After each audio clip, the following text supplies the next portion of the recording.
नमस्ते, मेरा नाम डॉक्टर सरिता है एंड मैं विमेन कैंसर स्पेशलिस्ट हूँ। आज हम बात करेंगे एक बहुत ही कॉमन कैंसर के बारे में जो इंडियन विमेन में होता है। अब अगर हम गायनी के कैंसर्स देखें तो यह पहले नंबर का कैंसर है। इसको हम सर्वाइकल कैंसर बोलते हैं या फिर यूट्रस के माउथ का कैंसर बोलते हैं। अभी हमारे कंट्री में अवेयरनेस इतनी पुअर है कि लोग इसको गले के कैंसर से कन्फ्यूज़ करते हैं। उनको लगता है सर्वाइकल मतलब जो सर्वाइकल गले का ट्यूमर है, तो ऐसा नहीं है। यह यूट्रस का माउथ होता है जिसका नॉर्मल काम है प्रेगनेंसी को होल्ड करना, या फिर यह यूट्रस और वजाइना के बीच एक कनेक्शन है। ठीक है, तो इसमें हमारे पूरे लाइफ टाइम के दौरान इसमें काफ़ी परिवर्तन होते हैं।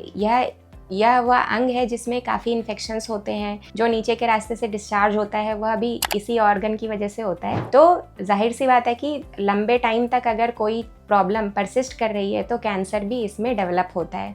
एंड यह जो कैंसर है, यह इसका होने का कारण सबसे मेजॉरिटी केसेस में वह एक वायरस का इन्फेक्शन है। यस, आपको सुन के आश्चर्य हो रहा होगा कि वायरस से कैसे कैंसर हो सकता है, बट एक ह्यूमन पेपिलोमा वायरस होता है जो अगर लंबे टाइम तक उसका इन्फेक्शन अगर यूट्रस के माउथ पे रह गया है तो लंबे टाइम पे यह कैंसर में डेवलप होता है। अब इस कैंसर से जुड़ी अच्छी बात और बुरी बात डिस्कस करते हैं। पहले अच्छी बात यह है कि यह इकलौता गायनी कैंसर है जो कम्प्लीटली प्रिवेंटेबल है, मतलब जिससे हम बच सकते हैं। 100% प्रोटेक्शन है। कैसे? क्योंकि इस कैंसर के अगेंस्ट वैक्सीन है। वैक्सीन कैसे काम करती है? वैक्सीन वो वायरस के इन्फेक्शन से हमें प्रिवेंट करती है एंड कैंसर के रिस्क को कम करती है। अब प्रॉब्लम यह है कि वैक्सीन से रिलेटेड अवेयरनेस हमारे देश में बहुत कम है। लोग वैक्सीन नहीं लेना चाहते।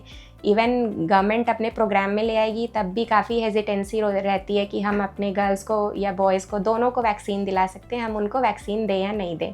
तो वो सारी चीज़ें हम दूसरे वीडियो में डिस्कस करेंगे। सेकंड, यह इकलौता अंग है जिसमें हम कैंसर होने से पहले हम कुछ टेस्ट कर सकते हैं जिसको स्क्रीनिंग टेस्ट बोलते हैं।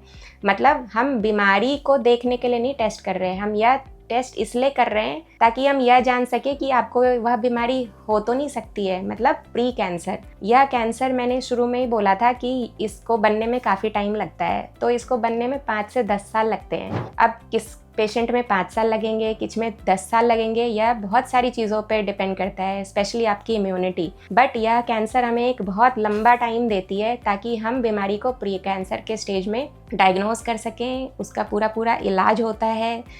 मेरे पेशेंट्स हैं जिनको हमने प्री कैंसर के स्टेज में ट्रीट किया है एंड आगे चल के उनको कैंसर नहीं हुआ।